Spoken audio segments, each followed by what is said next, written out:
ulah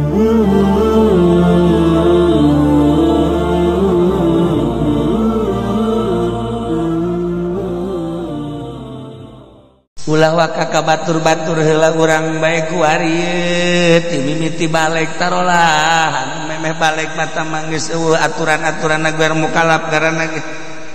mimiti balik bae datang ka ayeuna geus sabaraha buah tatangga nu kurang dijepret sabaraha sol naon kitu ngaranna sendal nu kurang dicokot di majelis taklim jeung di masjid bebejan nama pahojol pahili padahal ngahaja geus sabaraha kotok tatangga nu dipencitan ku urang geus sabaraha kali urang ngabonceng si Mbak eueuh gegejlug ge kurang direm abeh endut-endutan tuh kan geus sabaraha kali urang mamawa si Mbak rekreasi geus sabaraha kali urang kebelah ditu nama mun mabok mana udzubillah min dzalik bakal lain sakadar mabok tapi urang horenganan jadi tukang ngajualanana naon ngaranna eta tukang ngajualanana kan anu mabokna mah meuli pemake ngaranna tah anu ngajualan naon ngaranna cepet atuh sia bangun duteung nyaho teh heran di hareupeun aing ditanya bangun kos kiai bae cek nya aing teh nyaho meureun tah dasar jana meureun agena nya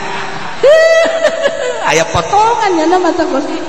geus tinggal ditelepon bae polisi tangkap habak tah kan nah ieu sabaraha nu awewe nu kurang dizinahan mun zina teh geus sabaraha urang ngarugikeun batur geus sabaraha urang ulah-ulah nampilingan nyiwit bae batur tesenangan di akhirat bakal diciwit deui geus sabaraha kotok nu diadukeun emang kotok daekeun diadukeun kan teu daekeun kurang diadukeun engke kapan urang teh diusulkeun ku Gusti Allah Gusti cek kotok abdi nyadar kotok cek urang Bandung mah Bandung ge teh mah hayam tapi abdi teh dizolim ulah waka dijadikeun lebu Gusti abdi can malas ka jelema nu baheula ngadu-ngadukeun abdi teangan cek Gusti Allah saha nu ngadukeunan haji sabenerna mah tangan bawa ka dia tonton ku gawean ayo dibantu ya Allah aya jek jata menusuk muludan teh ya tah menusuk mamaca aja dibawa ku kotok kadinya jadi ku ari kotok anu ngadukeun urang diadukeun ditonton ku triliunan manusia Masya Allah eta kan urusan-urusan hisab teh kos dah ieu wasaturaduna ila alimil ghaibi wasyahadah fa yunabbiukum bima kuntum ta'malun ya Allah ya Rabb aduh segala rupa bayat nipu teh ngabohong teh jelema anu dizolim ku urang baheula urang pernah jadi calo tanah duitna dicokotan urang di bos dibayarkeun mah henteu atau dilambatkeun kan zolim teh ngaranna batur teh loba kepentingan rek meuli anu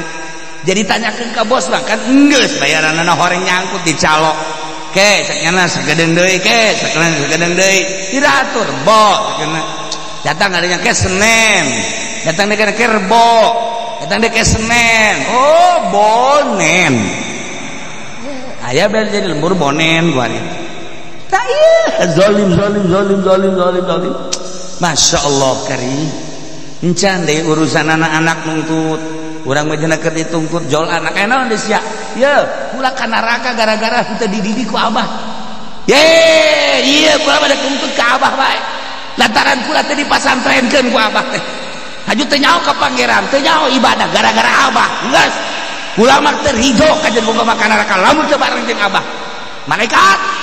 seret abah kula heula memeh kula dak sia lain ka aing abah bae tolol si abah goblok si abah coba eta ditonton ku jelema kan kos kitu can ge beres jeung anak jol bae pamajikan nu kolot jeung nu ngora deh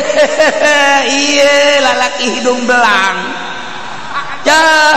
cak nya teh jai mah teu belang irung aing mah sia tah mebet bae di nu ngora aing celok dipirale-pirale ku sia baheula sia ngeunaan ku ari aing rek nuntut sajen ku kumaha ge ye durhaka hakan-hakan sia nu teh heula ka neraka. Ayo. Ha, jeung anak can beres pabajikan gitu keneh. Deres duduan nu tilu hiji ge nuntut deui hiji. Boga pabajikan ngan hiji-hijina nuntut. Datang-datang culak cangkeng bae malaikat ceret heula. Ieu saya, ieu pamajikan anak. Kok pemajikan sini tanah geus pokona kejujuran keadilan salaki buang ka waras salaki tolol goblok ke masalaki seren Masya Allah karib anak pemajikan jol tatangga ini biang keladinan ada kumaha coba ayo Masya Allah ieu teh cek bahasa baheula mah dikerepek ngaranna kos ayo da kumaha coba ayo tah ieu ayat وَسَتُرَدُّونَ إِلَى عَالِمِ الْغَيْبِ وَالشَّهَادَةِ فَيُنَبِّئُكُم بِمَا كُنتُمْ تَعْمَلُونَ naon bae pagawean urang bakal dibales ku Gusti Allah meme dibales teh kapan dirinci heula kumaha pagawean soranganana jang dirina kumaha jeung anak kumaha jeung pamajikan kumaha jeung dulur kumaha jeung tatangga kumaha jeung atasan kumaha jeung bawahan kumaha jeung guru kumaha di dinya urang iyalah wasaturaduna ila alimil ghaibi wasyahadah fa yunabbiukum bima kuntum ta'malun ya Allah ieu di kumaha coba talalakon urang hayu hitung kurang beuk mun isuk aing pae isuk bae celana mun aing isuk pae renungkeun ku urang umur aing 60 tahun Masya Allah urusan aing jeung Allah hubungan aing jeung Allah tama urusanana letik musamah hampang tetapi urusan aing jeung makhluk musah berarti urusanana hutang-hutang anu can dibayar urusan zolim teh dihinakeun urusan diomongkeun urusan-urusan eta baheula teh aing teh jadi kepala kuli baheula terhadap anak buah teh zolim teh jujur zolim aing teh baheula teh jadi lurah aing teh baheula jadi camat aing teh baheula teh jadi penggede aing teh jadi pemerintah aing teh jadi ieu kumaha urusan-urusan pagaweanana sesuai jeung aturan apa henteu wasaturaduna ila alimil ghaibi wasyahadah fa yunabbiukum bima kuntum ta'malun rasakeun renungkeun heula ku urang aduh ya Allah jangan geus bareng datang orang ka imah tas ngaji ku aja neng urang tak hampura pan kakak jadi kos kieu sih ya ngaji naon sih di ditu neng ulah nuntut engkenya di akhiratnya emang ngaji naon gitu ka ditu berat kakak ya mun bisa maanterkeun kakak can nyandung bae kan jeh pan teu juga lainnya teh hampura berarti mah budak oh soang ieu mah handap-handap teu jatuh ege soang teh bangun ka handap porengan anak bacok masalah ki soang ieu mah tolol henteu ning mah lain lalagaan temen ning mah hampura besi ya kakak umur atau neng geus sarua urang silih hampurakeun nya ulah nuntut engke jaga di akhir moal ka kula mah pokona mah geus dirido-ridokeun bae segala rupa anu kadahar ku kakak dan anu kakak ieu teh mah geus ridho bae kabeh ge anu kadahar ku kula atuh ridokeun besi kula kurang hormat ka kakak atuh mentah hampura kitu keneh kakak sok sesengor ka kula geus naon kula mah nganggap biasa bae teh adat kakak ieu kos kitu bawain ke akhirat meureun kasih masuk ka kitu sama ieu aing buku sieun tadi ngaji wasaturaduna ila alimil ghaibi wasyahadah fa yunabbiukum bima kuntum ta'malun cenah ge bakal dibalikeun ka Allah Allah teh maha uninga kanu gaib jeung kanu zahir hajung ke bakal dirinci saeunggeus dirinci dibeja-bejakeun dibales nah ieu beuh engke di akhirat teh kumaha anja urang percaya ka Allah jeung Rasul haju urang percaya bakal dikitukeun imah hampurakan heula anak dikumpul-kumpul ke sadari si cak anak asana abah dek babagi harta ye lain sia mah suka juga dinya mah apa mah ieu wasiat ya sing aran ibadah sia ka Allah ulah tinggal salat abah ieu geus teu kurang sehatan awak hade besi sia teu apal kana bag-bagan ibadah ngaji sia besi ge dituntut di akhirat je nyakolakeun anak kuari manehanana di SD SMA ayo ya ayo terus tetangga kuliah jadilah jana insinyur, jadilah jana Kapolda, jadilah Kapolri, jadilah jana DPR di pusat dan lain sebagainya, mewah mobilnya, batur kabanjirannya nama henteu hebat di istidraj ku Gusti Allah, wah datang ke akhirat lantaran teu nyaho ka Allah dina nyaho na teu make. Nah ieu bapana nu dituntut abi teh disakolakeun teh diwaukeun ka Allah kunaon diwaukeun ka guru doang. Abi teh ieu terus kuliah jadi kuari abah kasumbang ku abdi, bapak kasumbang ku abdi, dibelikeun mobil mewah, imah mewah, horenganan naon atuh ieu abdi teh diwaukeun ka Gusti Allah, teh dipasantrenkeun. Ieu abah goblok dia. Da kumaha coba di akhirat kitu-kitu. Hayu pikir. Lah cenah teh mah kiaina bae meureun supaya anakna malah santen kana teu hayang anjing capek. Jang sia los aing mah percaya los aing mah. Los ya awas di akhirat diancam sia koeng. Je. Awas ya tah. Barang kae di akhirat ge bae. Barang tuh cak aing kan. Bener kan? Ulah bawa keur ieu sia sakola bae kadenge takut ceulik sia omongan aing. Kadenge. Hah? Hei, malaikat balik, seren. Waduh, tak kiai cenah kejem amat. Pokoknya sia teu kadenge omongan aing bae ngaieukeun ka aing sia. Henteu kiai cuma tulungan bae, tulungan. Keur ieu mah ka aing ngaieukeun, ieu mah hampura bae kualitas, tetep aing deuk tulungan bae. Nomor mentok. Seje ini. Tetep bae dulungan bae, masyaallah. Bedana ahli Allah jeung lain ahli Allah kumaha di akhirat. Di akhirat, di dunia mah moal kaciri. Di akhirat ahli Allah mah careurik jelema ka ahli Allah. Cekna tenang. Henteu kami ieu salat teu bagus, puasa teu bagus, zakat teu bagus, ieu kami ka neraka tenang cekna teh. Kumaha? Lamun bebejana ka Kiai Golkar, bebejana ka Kiai PDE. Bebejana ka Kiai pamarentah sarua bingungna lulumpatan Kiai embung dipentat tulung sebab jangnana ge bingung tapi Kiai Allah lain kana hadir diusulkeun geus pokona mah sia ka surga ka surga di mana sebenarnya amal aing kabeh los tajang sarangnya Kiai aing mah kajeun ka neraka ge asal sia we ka surga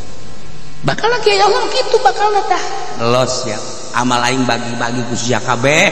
sia ka surga aing geus puas aing mah kajeun ka neraka ge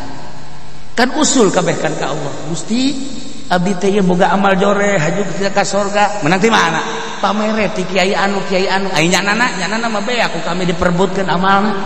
haju kajeun cenah nyana mah ka neraka ge asal kami bae baheula aja keur di dunia teh ieu ngaji keur di dunia teh ieu wawuh jeung di doang kajeun di dunia mah padahal mah nonggengan ka nyana keur ieu tapi kami ini bere amal nyana cak Gusti Allah sanggup bere amal nyanana kalu ka neraka atuh nyana bae sanggup ka neraka ngabelaan maneh atuh komo aing ka nyana geus ka surga kabeh alhamdulillah atuh sia ulang ngomong sanpul beda ahli Allah jeung ahli dunia teu memetikeun pribadi ahli Allah mah tembok kuari masih kena dilecehkeun masih kena dijebian di akhirat bakal tararembong kiai Allah di akhirat bakal seperti eta kitulah Kangjeng Nabi nyaritakan di dunia mah teu tarembong pasti ngomong kitu asal sok disokeun ditakaburkeun diasaingkeun engke di akhirat mah bakal terbukti nu mana nu kiai Allah nu mana nu kiai dunia nah ieu nah ieu bakal di akhirat payunabbiukum bima kuntum ta'malun. Anu paling sedih naon coba di akhirat? Nu paling sedih mah ketika jelema geus ka neraka ditembongkeun tempat di sorga. Masyaallah. Haju lain sakadar ditembongkeun cak malaikat. Sia lamun ibadahna bener ikhlas, sia lamun ibadahna bener ka Gusti Allah, moal ka neraka tuh tempat sia lamun sia bener masyaallah deuk teu nyeri kumaha coba ditembongkeun sorga teh tah ditembongkeun tah eta teh tempat maneh jang maneh geus aya tulisanana mun maneh harita bener ibadahna eta tempat maneh deuk teu nyeri kumaha deuk teu nyeri kumaha keur mah di neraka haju nembongkeun pi tempaten urang nunggun urang bener mah di dinya atuh nyeri jasad emang ada supaya leuwih nyeri jasad keur mah nyeri ka beuleuh nyeri ka panggang ditembongkeun deui ka ngeunahan di sorga jang urang mun urang bener masyaallah eta nyeri jasad mah eta nyeri jasad ongkos urang kawin aju urang teh codeka bakal dikawinkeunna teh ka si eta persyaratan urangna harita teh bener aju teu bener urangna teu nyaho ngan kabar doang sia bakal dikawinkeun ieu sia teh ngan syaratna sia teh hiji ulah nonton TV nomor kadua na sia ulah sok judi bae tah bakal dikawinkeun jeung awewe nu si eta ngaranna tapi tetep bae barang meunang 1 tahun 2 tahun urang keur ngahep-hep kawin jeung nini bengking aduh nya susah nya nini urang ieu mah bocor Masya Allah kena kebanjiran aduh ditembongkeun itu nu liwat sa eta teh calon pamajikan sia mun sia bener mah si eta ya Allah ya Rabbi eta mah budak mulus amat cedahan lamun eta mah eta teh di pamajikan sia kolot ge geus ngolotan tilok aya ngorangan kolot nah eta calon sia mah budak tah mah Masya Allah aing mah teh memeh numpakannya geus paeh diheula jageulis jasa tah mah eta beuki nyeri bae kapan ditembongkeun tah nu bakal jang sia teh mun sia harita bener tekan nyeri nu di sorga abe puas kanikmatanana ditembongkeun neraka tuh tempat sia tuh keur digodog itu teh cai anu ngabuncal-buncal seudeu anu pohara dirinya ruhak nu pohara tuh deuleuh tuh kala lelempangan dinya jeung orai-oraina eta teh pi tempateun maneh geus aya tulisanana mun harita maneh neruskeun kana kadugalaan maneh ngan kulantaran maneh haju kembali ka Allah haju ikhlas dicoret aturanna maneh di dinya kan nyana langsung sujud ya Allah alhamdulillah bersyukur leuwih gede ka Allah eta tanu panyeri-nyerina mah ahli sorga ditembongkeun tempatna nu di neraka pi tempateun nu di neraka mun nyana terus dugalana bakal di dinya jadina pan tambah-tambah nikmat ka Gusti alhamdulillah Gusti